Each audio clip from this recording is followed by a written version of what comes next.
श्रीवत्सवंशकलशोदधिकौस्तुभस्य श्रीवासराघवगुरोस्तनयं ततश्च विद्या अवाप्य विबुधोत्तमतां दधानं कुर्वे सदा हृदि गुरुं करुणाकराख्यं लक्ष्मीनाथसमारम्भां नाथयामुनमध्यमाम् अस्मदाचार्यपर्यन्तां वन्दे गुरुपरम्परां यो नित्यमच्युतपदाम्बुजयुग्मरुक्मव्यामोहतस्तदितराणि तृणाय मेने अस्मद्गुरोर्भगवतोऽस्य दैकसिन्धोः रामानुजस्य चरणौ शरणं प्रपद्ये मातापिता युवतयस्तनया विभूतिः सर्वं यदेव नियमेन मदन्वयानाम् आद्यस्य नः कुलपतेर्वकुलाभिरामं श्रीमत्तदङ्घ्रियुगलं प्रणमामि मूर्ध्ना भूतं सरश्च महदाह्वयभट्टनाथ श्रीभक्तिसारकुलशेखरयोगिवाहान् भक्ताङ्घ्रिरेणुपरकालयतीन्द्रमिश्रान् श्रीमत्पराङ्कुशमुनिं प्रणतोऽस्मि नित्यम् श्रीमान् वेङ्कटनाथार्यः कवितार्किककेसरी वेदान्ताचार्यवर्यो मे सन्निधत्तां सदा हृदि. In the previous lecture, we saw what happened to Tondaradipudi Alvar after the specific Leela played by Bhagavan. What was that Leela? Sending of Deva Devi, how the Alvar got attracted to her, how he forgot Bhagavan, how he later felt that he cannot go and approach her because he never built any wealth, and how Bhagavan himself came as his servant, right? Bhagavan came as his servant and gave wealth, but after that some temple wealth went missing, and in investigation it was suspected that it is the Alvar who stole. When he was to be punished that way, the truth was revealed by Bhagavan himself.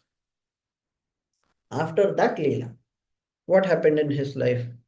We saw about how Deva Devi changed, how the Alvar also changed back, how he stayed devoted to Arage Manavada Perumal. We saw about what he composed and what he taught. We saw all of that in short. Now we will address some specific questions that have been asked based on the last few classes. I received a few questions. So let us answer them one by one. The first question. The Alvar's name, Tondaradipudi Alvar, that name itself brings some kind of inferiority, right? It doesn't say he is great. Tondar itself means servant. Adi means the foot or the feet.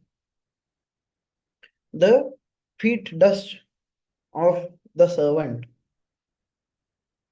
What sort of association are you keeping with a name? When you keep a name, how should the name be? Forget about the title that we address the Alvar by. Think about how Vaishnavas address themselves. Vaishnavas address themselves as dasas. How is this good? Firstly, when you have a name, the name should be auspicious. Secondly, when you have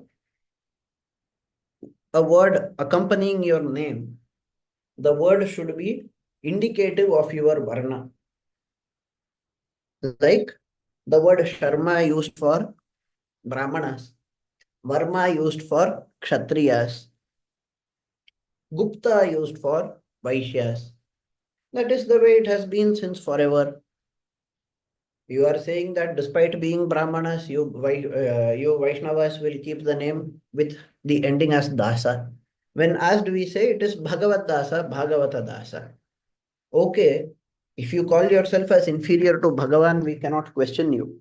But at some point of time, you should acknowledge that you are thinking only about inferiority. You are thinking about Bhagavan, that is great. But instead of thinking he is better than me, you are thinking I am poorer than him. Is that the right way to think? Is that the positive way to think? If I think he is good, like if I think my mother is good, my father is good, they will protect me, they will take care of me, they will give me food, they will teach me, all of that. That is fair. If I think I am inferior, what is happening? What is the difference here? The difference is that when we think that Bhagavan is great, we don't get any jealousy. But when we start thinking that we are poorer, we would start feeling inferior. And this could create an inferiority complex. So the question is, are you not creating an inferiority complex? The theory, the concept of Vaishnavism that is talking about being inferior to Bhagavan. In the name also, by adding dasa, you are establishing that inferiority. Even when you are giving an honorable title to the great Alvar, you are saying he is a great saint. A saint for whom Bhagavan himself came in the form of a servant. But that saint, how are you calling that saint? How are you addressing that saint? Even that name is not being honorific. That name is also showing inferiority. So, the Purva Paksha here is, should the Jivatma always live in inferiority complex? Should the Jivatma always feel, I am inferior, I am inferior, I am inferior? I understand that you should not have ahankara, but does it mean you can run into inferiority complex? This is the question. How do we answer this? It's pretty simple. Firstly, when we say that we are dasas of ordinary people, it could be taken as inferior. If we are dasas of Bhagavan, when we use the word dasa of Bhagavan, that there is no feeling of inferiority that is necessary to be associated there. Why? Dasa is dasa at the end of the day. Bhagavan is only great. Does dasa of Bhagavan not mean inferiority? It means inferiority to Bhagavan. But listen, the assistant of a person who is the head of the family in a small hut in a village. There is a small hut in a village, there is a family. Now that family has an assistant. That guy, he cooks food, he brings wood, he chops wood and brings it for lighting the fire, everything. Can that person be equated with the assistant of the king? The assistant of the king is also an assistant. Yet, he is the assistant of the king. Due to association with the king, even being an assistant becomes worthy. We see it even today, right? There is a difference between the assistant who you might see at a hotel and the assistant of a very big corporate business leader. Big business leaders would also have personal assistants. What is the difference? Those they would be called assistants, but they would be making millions and millions of rupees. So the difference is that even though the word dasa is used, yes, dasa implies inferiority, but due to the association with Bhagavan, even that dasa gets a good level.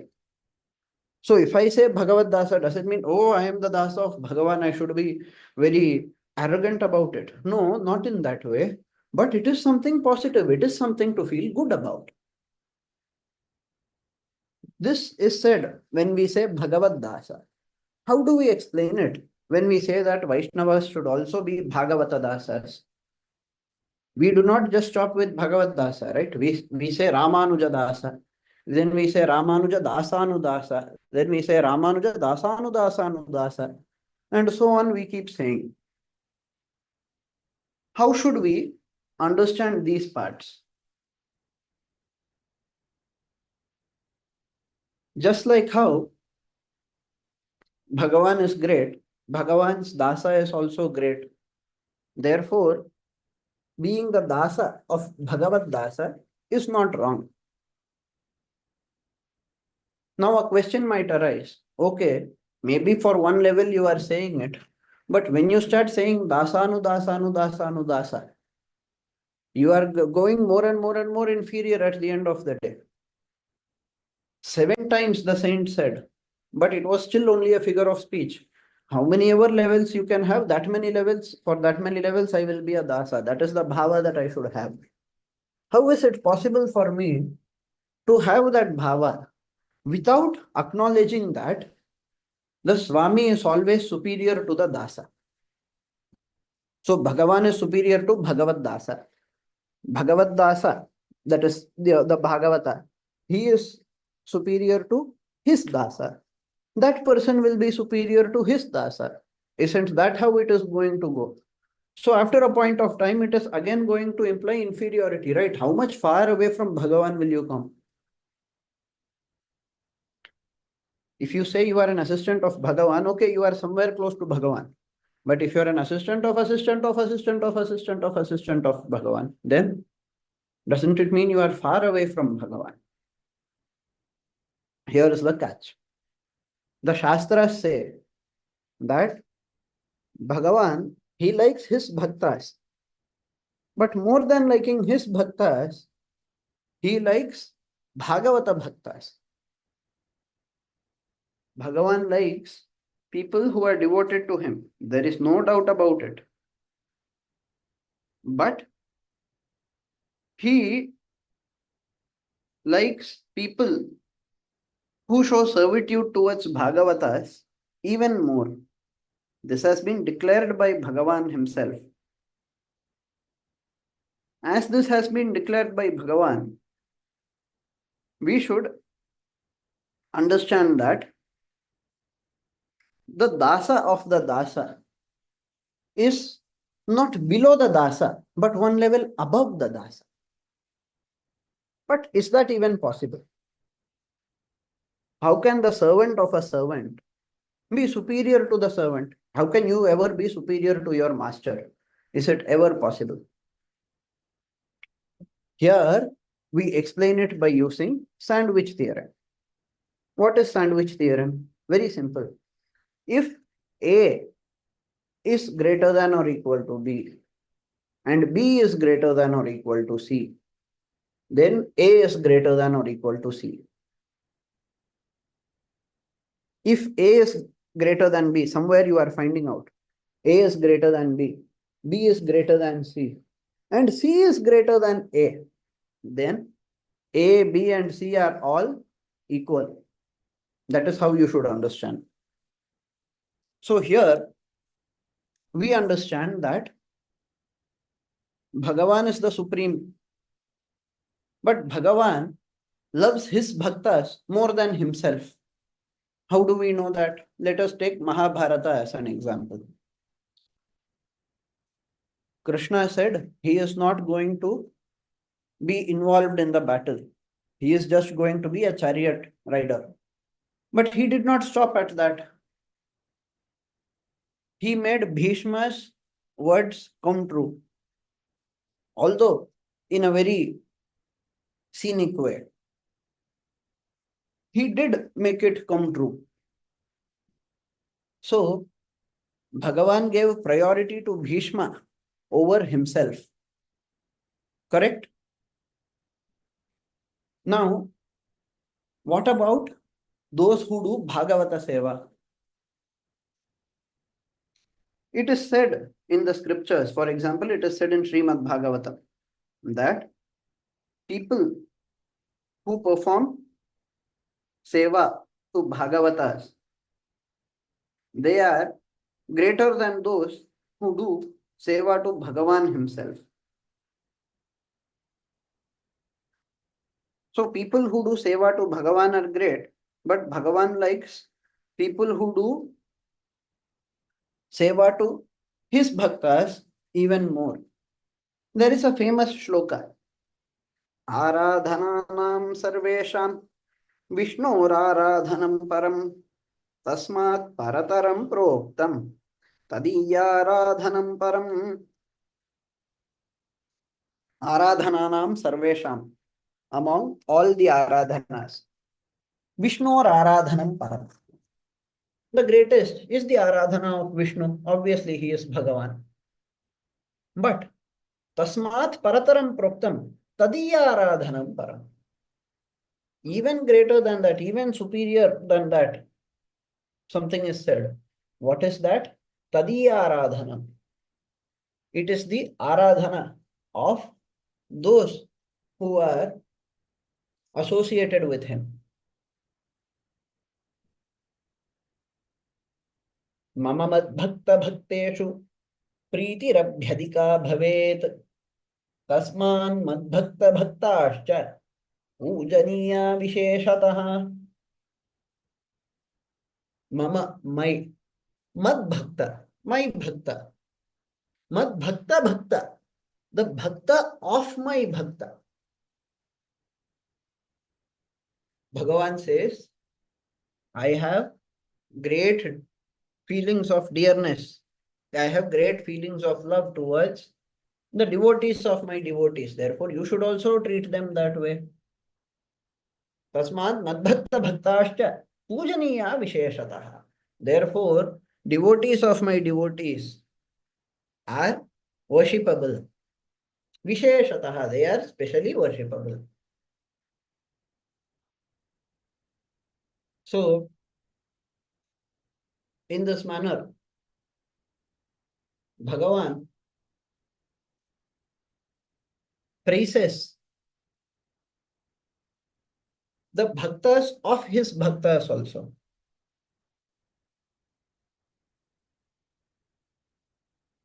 There is another famous, there are many shlokas in this regard. There is one more shloka.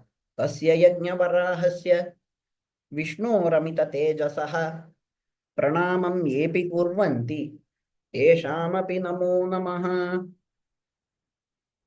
Tasya yajna varahasya, of that yajna varaha, Bhagavan Vishnoramita tejasah pranamam yepi kurvanti, those who do pranama, teshamapi namo namaha, for them also we offer our salutations. So we offer salutations to Bhagavan, to that Amita Teja, Vishnu, Yajnavaraha. But we also offer salutations to those who worship Vishnu.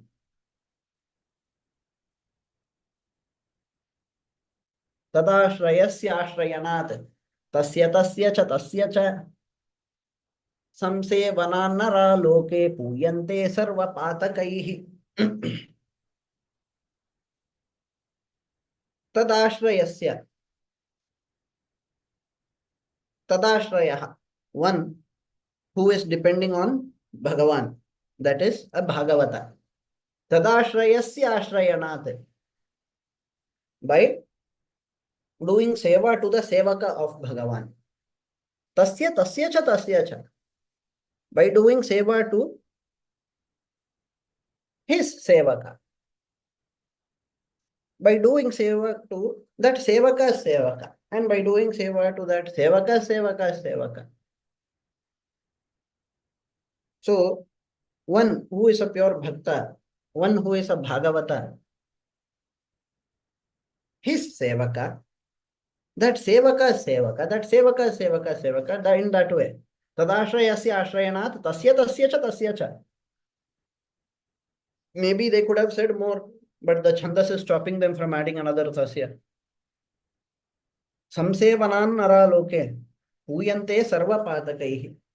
Samsevanat, by performing seva properly, naraha loke sarva patakaihi puyante. So, men are able to get out of all the patakas by doing this. These are said in the shlokas. So, remember, we saw one example a few classes ago. We were discussing about one shloka given by Swami Deshika in Rahasya Trayasara, after which he gave the example of a prince who gets lost in the forest. The jiva is like a prince who, as a baby, was lost in the forest. He grew up along with the forest tribals They taught him hunting animals and other things, but they could not teach him how to rule a country. They were not even aware that he is the ruler's son. One day, some saints who were passing by got to see that prince. They immediately recognized him and they said, "Yes, we know that the king had lost his son in the forest several years ago. You are his son." And then, after informing him, they also train him, they civilize him, they teach him a lot of things so that he becomes fit to accept the position of Rajakumara that is already supposed to be his. This was the example given by Swami Deshika. In fact, in the shloka before that, he had said, Manivara iva shaurer nitya hridyopi jiva. We are supposed to be dear to Bhagavan, occupying a place that is like the Kautubhamani on his chest. Manivara iva shaurer nitya hridyopi jiva. That is the original state that we are supposed to be in, but we are not there. Therefore, we are to be saved by the acharyas. Now, coming back to what we were discussing today, performing seva to the Raja is great. What about performing seva to the Raja Kumara? Can that ever be called as a bad thing? No.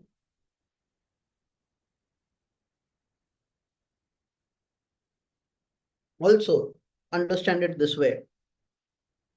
The king, when he sees his child, he would not behave like a lord. Correct? The king is the Swami of the entire world. Yet,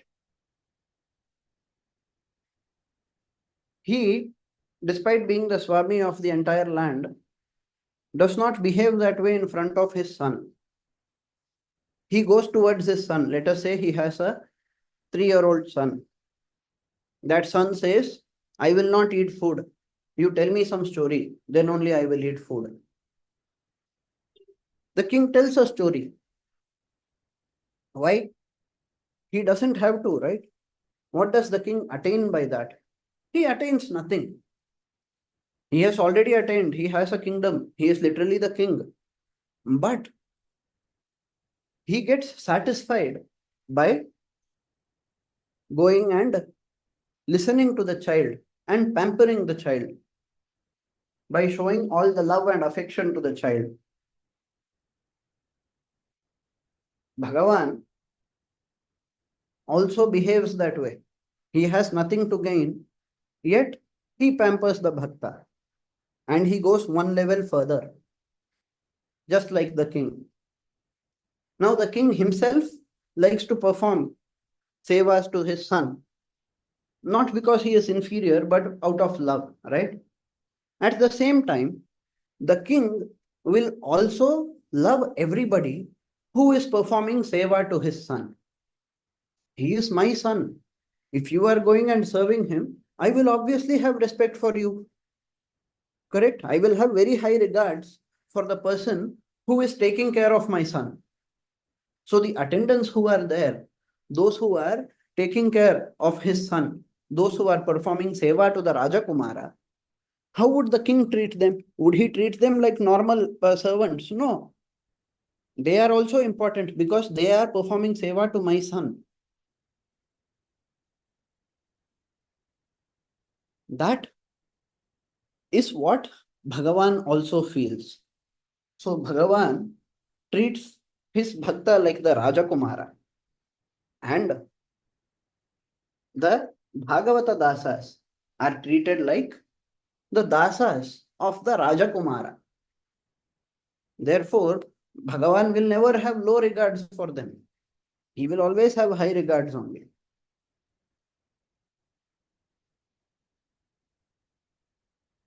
At times, the king need not require attendance. He is well grown. He is grown up. He knows what to do, what not to do. He does not need attendance all the time. He can do everything by himself also. There are times when he calls servants, but there are times when he doesn't call, he doesn't need. But you look at the Rajakumara. The Rajakumara, as per the king, would definitely need sevakas. I can take care of myself. I'm a grown up. But you look at my child. He is young. He is innocent. He is very dear to me. He loves me a lot. But like an idiot, if he goes and does something wrong, what will happen? So you have to go protect him. You have to go take care of him. So the king would appreciate assistance of the prince more than assistance of himself. In the same way, Bhagavan appreciates assistants of Bhagavatas more than assistants of himself. Bhagavan appreciates Bhagavata dasas more than Bhagavad dasas.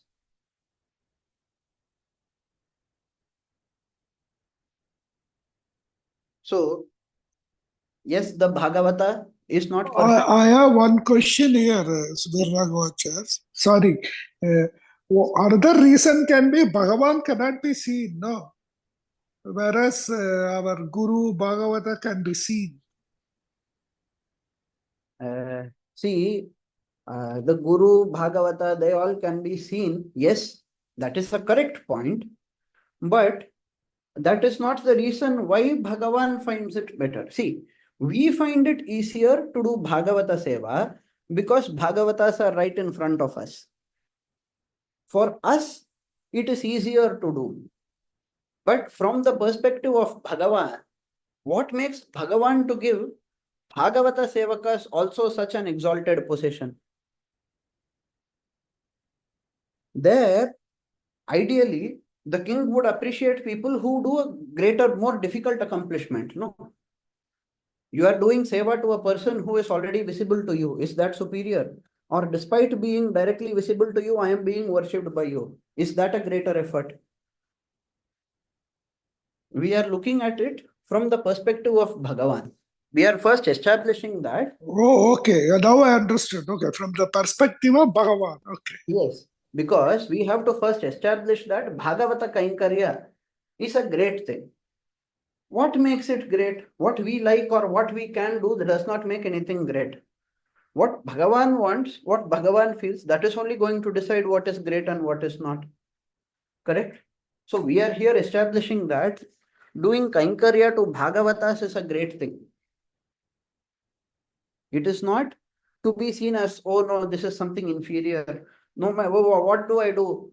I am a bhakta of Bhagavan, but there are so many other bhaktas of Bhagavan. Unfortunately, I am a dasa of several thousands of people.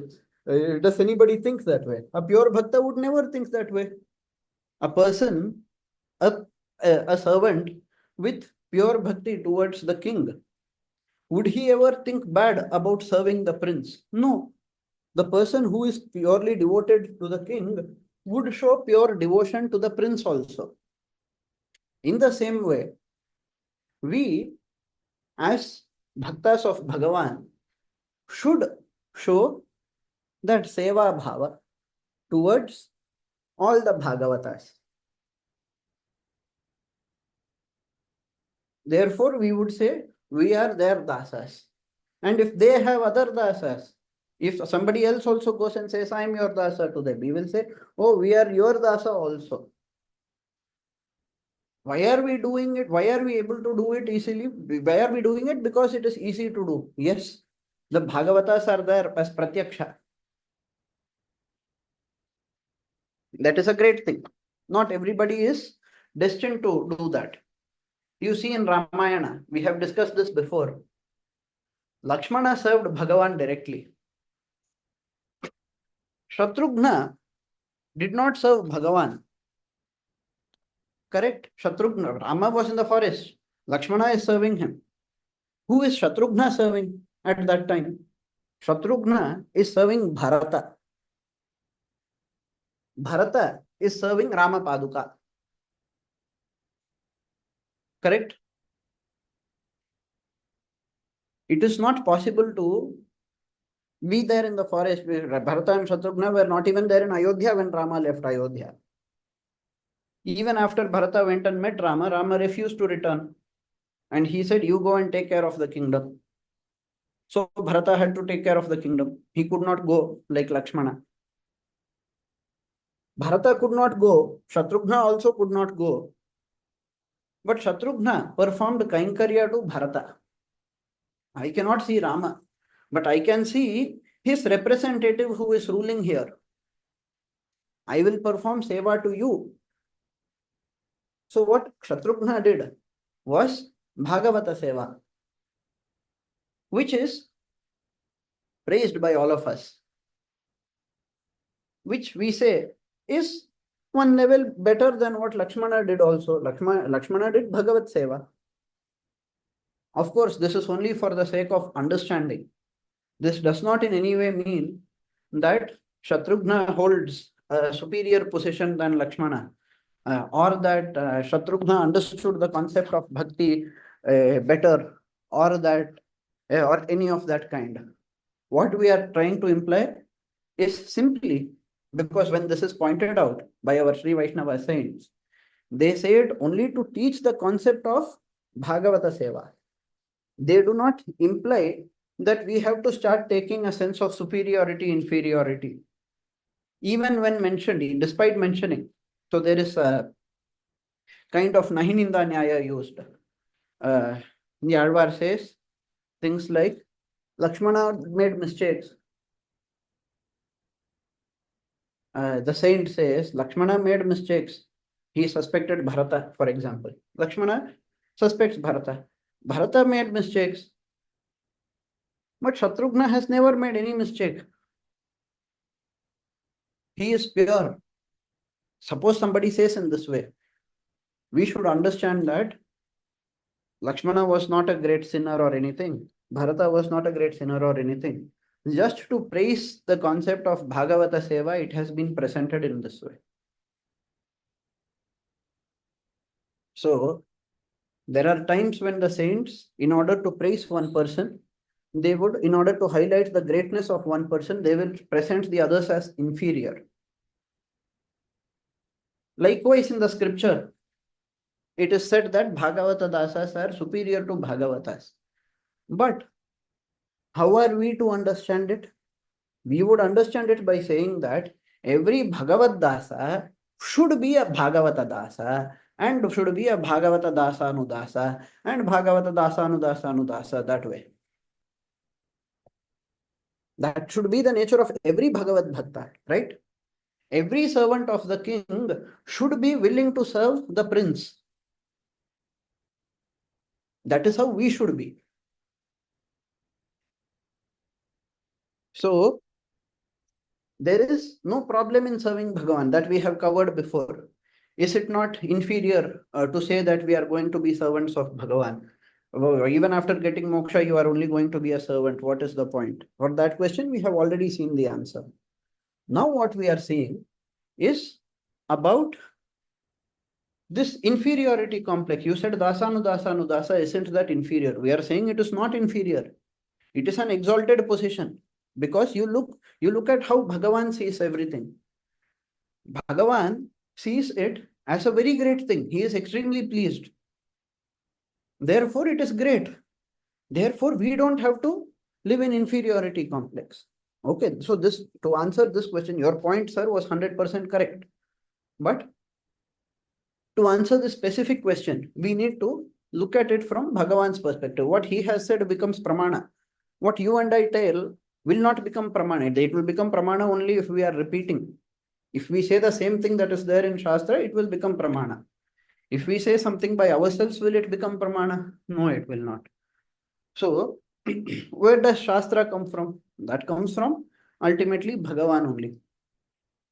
So, we looked at that. So, now another question is asked. You said the Jiva is already supposed to be at the situation of a Rajakumara. He is already supposed to be in the position of a Rajakumara. He is supposed to be like the Kaustubhamani of Bhagavan. For some reason, he has fallen down and he is going back. Is there overall any improvement? There is no net improvement. He fell down and then he climbed back up. Where is the overall improvement for the jiva?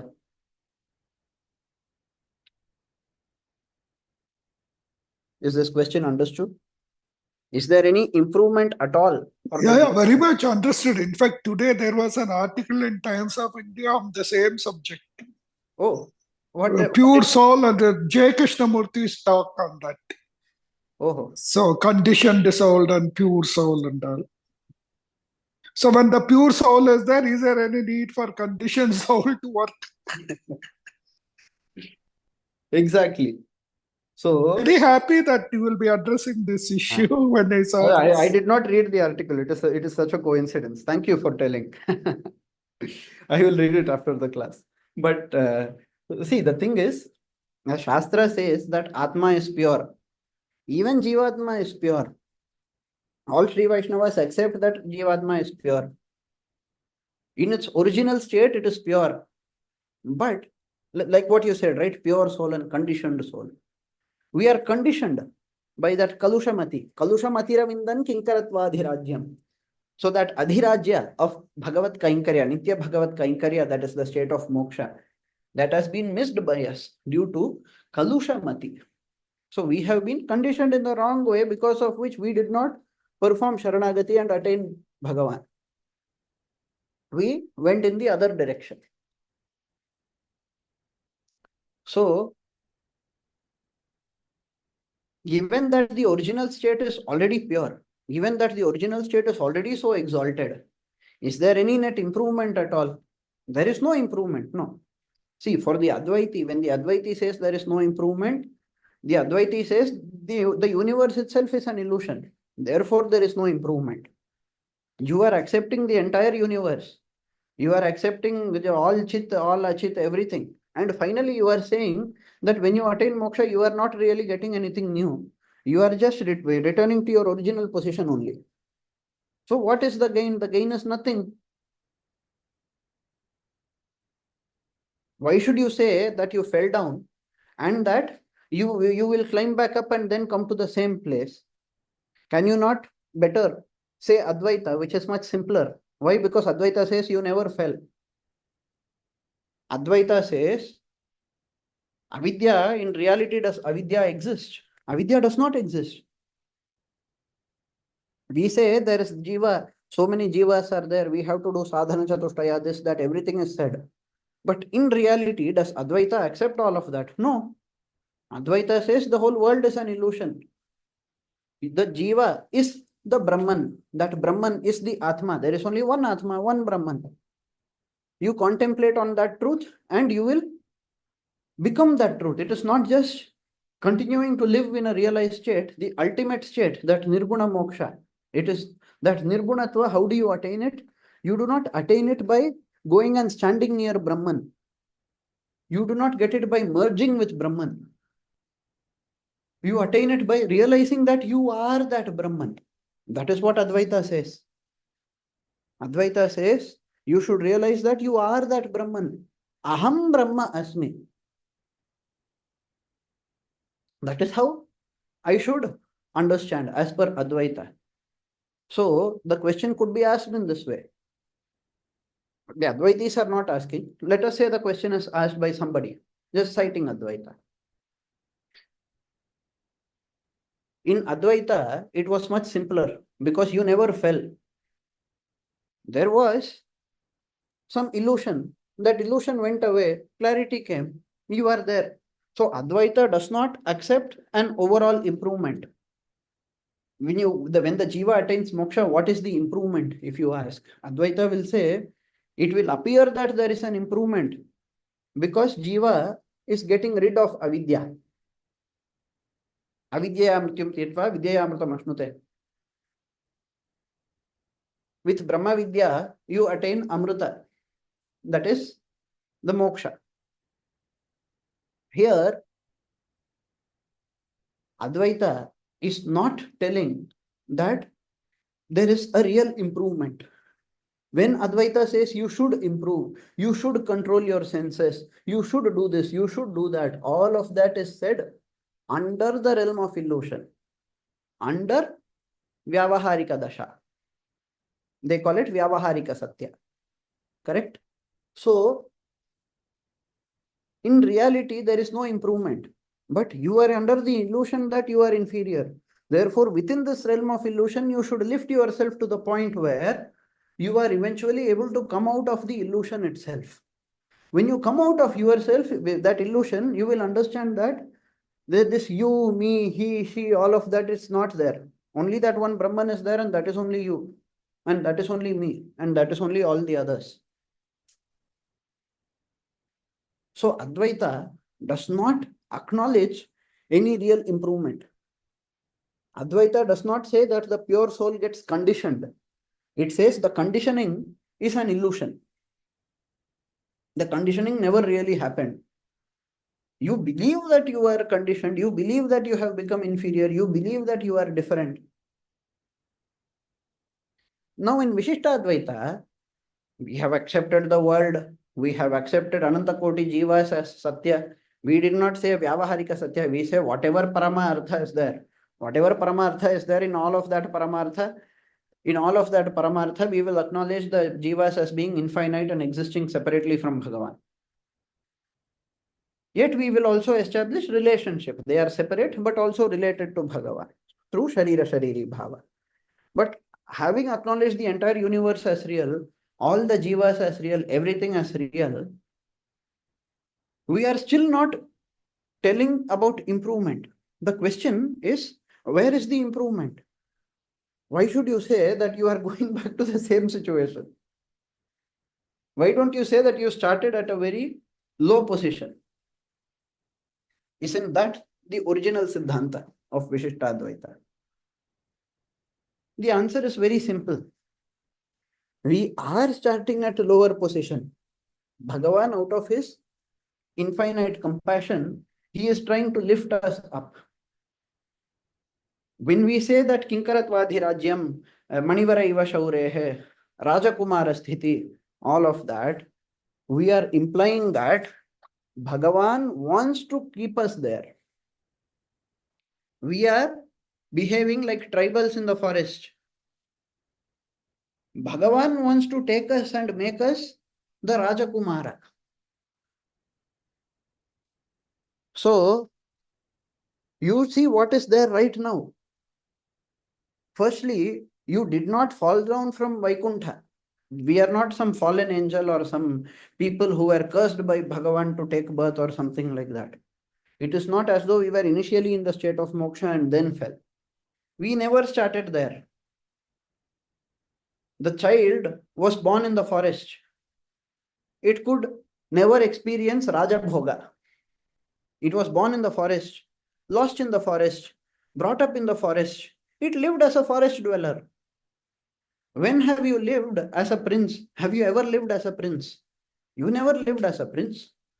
You have always been in the forest. Yet, the king is willing to give you the position of Rajakumara. So, when we say you are originally Rajakumara, what does it mean? Does it mean you have an army? Does it mean you are living in the palace? Does it mean you are rich? It doesn't mean any of that. But it means you are fit to go there and become that Rajakumara. Today you are not acknowledged that way. You yourself do not understand that you are the Rajakumara. But you are deserving of that position. So the first time the prince is seen in the forest, all this while he has not known that he is a Rajakumara. He has not experienced Raja Bhoga also. From the beginning he has been in the forest. Now what is happening to that child? That child is being told you are the Rajakumara. Does it make any difference? You go call a tribal as Rajakumara. Will he instantly get an army? Will he instantly get all the power? Will he get all the wealth? Nothing will change. But when he acknowledges the truth, starts behaving like a Rajakumara and then returns to the palace, he will be able to become the actual Rajakumara, correct? But even before he takes up the position as Rajakumara, he is still called Rajakumara only. We say you are the original Rajakumara. In reality, you are Rajakumara. So, the position, even before being taken, with that position, he is being addressed.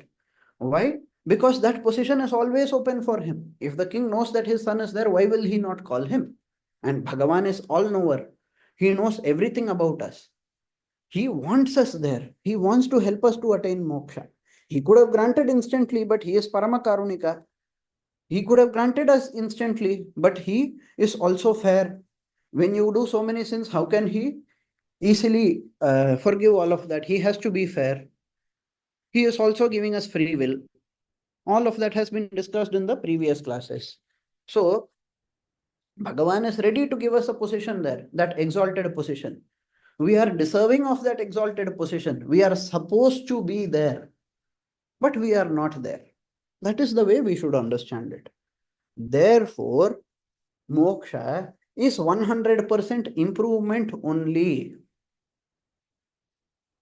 The Jivatma is indeed improving by attaining moksha. That is what we have always said. You get infinite jnana, you get infinite ananda. All of that has been said, no? Why does all of that make sense? Because you never experienced that infinite ananda before. You are experiencing a forest life. You never experienced the palace. So is there going to be an improvement or not?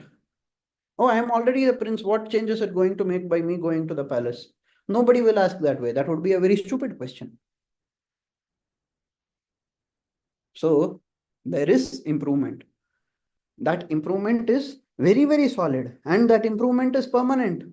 Once he goes to the palace, until he goes to the palace, some people might say he is Rajakumara, but he is not living like a Rajakumara. Many other people would call him a tribal. But once he becomes the Rajakumara, he will be continuously known as the Rajakumara. That position is not going to go away. The father is going to keep him in that position only. So Bhagavan is going to retain us in that position once we go there. He is not going to send us back. The state of moksha is permanent. People do not return. Returning, that rebirth is not there. The Shabda, Veda, it has declared it so. As the Veda has declared that there is no rebirth, there is no return of the person to samsara. We acknowledge that it is a permanent possession. Oh, but the Alvar just came. Alvar came and went. The Acharya, Ramanujacharya came and went. What about all of that? When we say there is no return, we imply two things.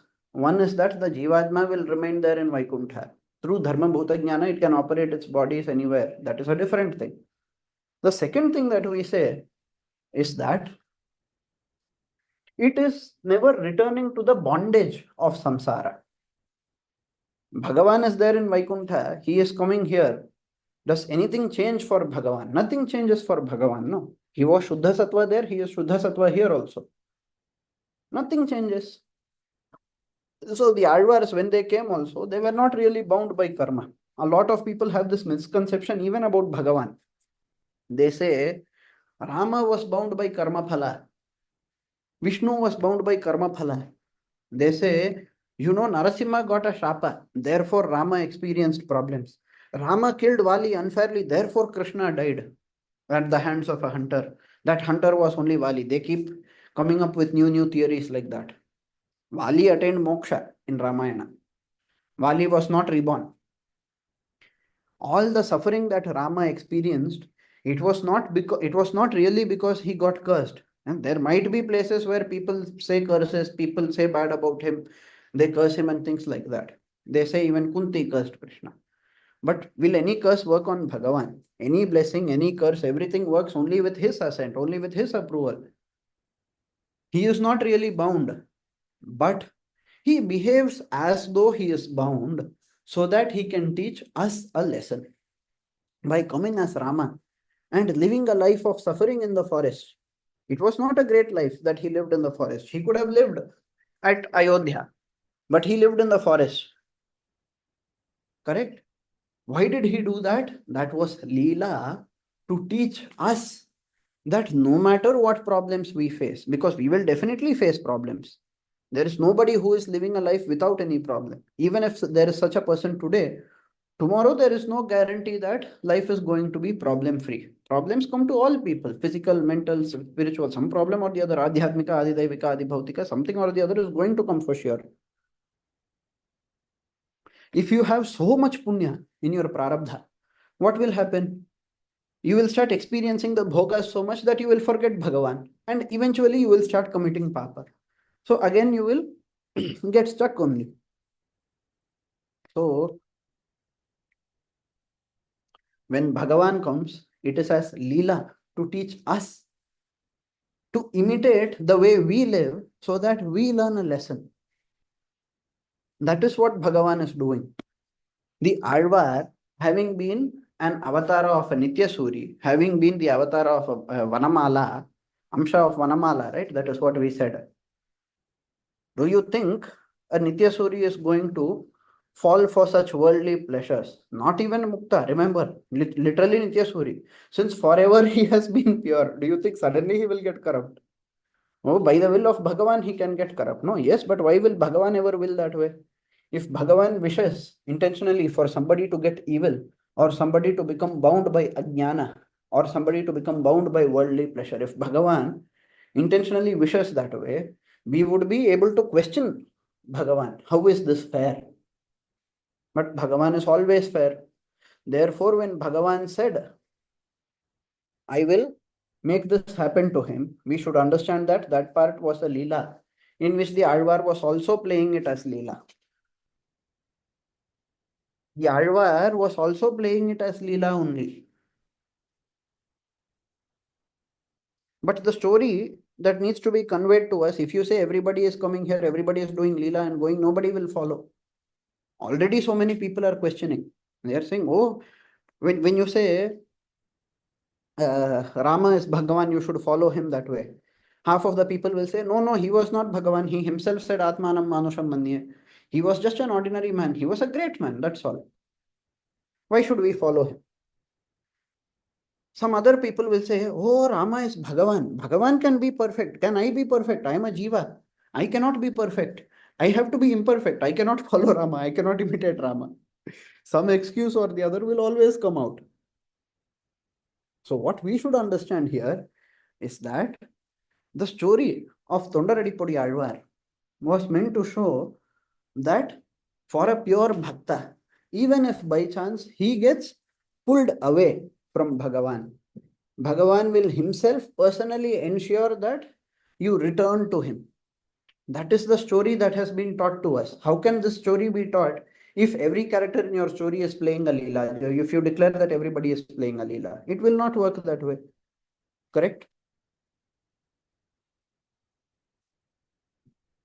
So I have one question or one clarification on that improvement aspect. Yes.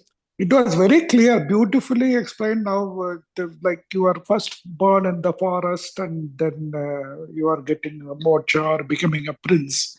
My doubt is, see, during that forest living, like what we are living now in this world, we develop relationship with so many people and we get affection also, Correct. both blood related and non-blood related. Because I mean, I'm talking about people who are good, who are sattvic. Okay. Will they also come with us to moksha? Is my question. Good question. There are two ways. There are two ways by which they can attain moksha. One way is like how we return to the palace and start serving to the king. They can also come to the palace and serve the king.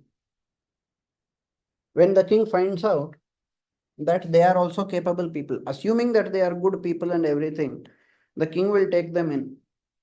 For Bhagavan, Bhagavan knows that everybody is imperfect. Okay, practically, the king would accept a person only if he knows that the person is good. If his own son, he will accept. Other people, why will he accept just like that? But even the king, even the human king, would accept certain people who have imperfections under one condition. What is that condition? When does that happen? It happens when they don't enter the palace and say, let us become your sevakas, but when they show themselves as sevakas of the prince. We are the people who have been with the prince for so long. We are dear to the prince. When the prince introduces them, that too, if you tell by yourself, oh, I know the prince, I am dear to the prince, the king may not believe. But if the prince says, he is dear to me, let him also stay in this palace, the king will allow it. Correct? So, those who are living in the forest along with the prince, those who are associated with the bhakta, they have two ways. Like the bhakta, now in this particular case, those who are in the specific case of Bhagavan, we should understand that every jiva is like a Rajakumara. Correct? Not just you, not just me. Every jiva is like a Correct. Rajakumara. Yeah, now it is clear. It is linked to first one also. It is Yes. clear now. So everybody in the forest can do what that Rajakumara did. That is Yes. one route. There is a second route. That second route is you don't have to do what the Rajakumara did. You just continue doing seva to the Rajakumara. That Rajakumara will recommend you to Bhagavan. So one is Bhagavat Seva, the other is Bhagavata Seva. One is Bhagavat Sharanagati, the other is Bhagavata Sharanagati. One is going and surrendering everything to Bhagavan. It is all linked to whether they are members of the satsang and group of devotees, and clear now. I got it. Yes. Thank you. See, even if they are bad people, if they are going to eventually realize that they don't have to be bad. I have been unfairly stealing sandalwood in the forest. But if I find out that I am literally the prince of this country to whom the entire forest belongs, will I continue stealing sandalwood? That's a very silly thing, right? Why will I steal sandalwood when the entire forest is mine?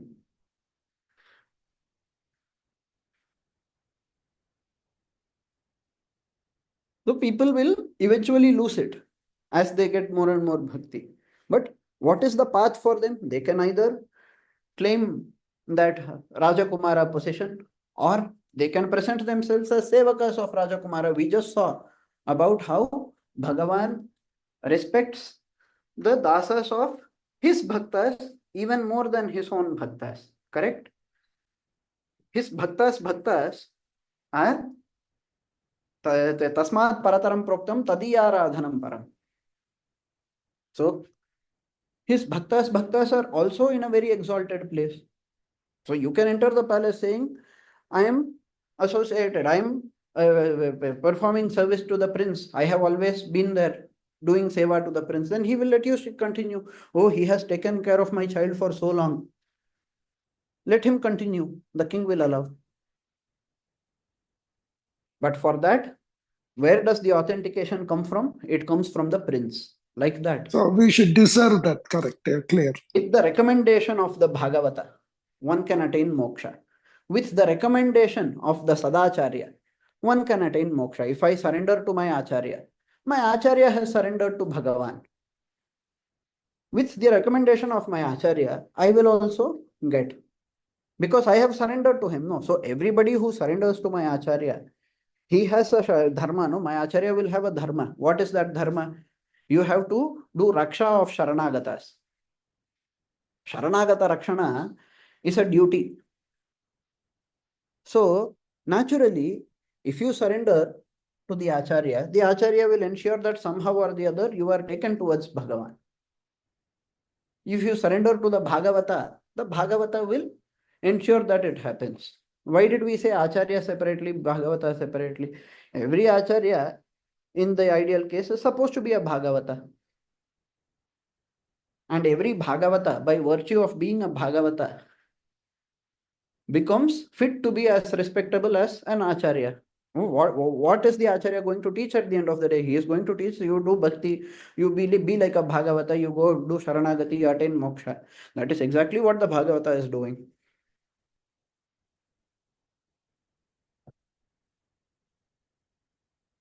So I hope that clarifies everything. Yes, very much. Thank you. Okay, then let us conclude today's session here. Our later, this Sambandha with Acharya, next Sorry? week.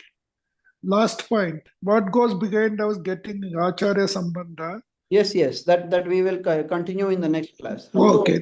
Thank you. How to avoid problems and what goes behind us getting Acharya Sambandha. Both of them will be covered in the next class.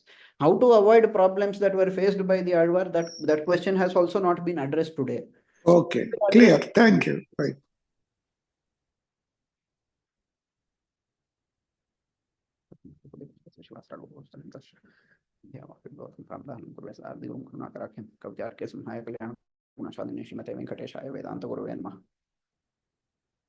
Thank you for attending.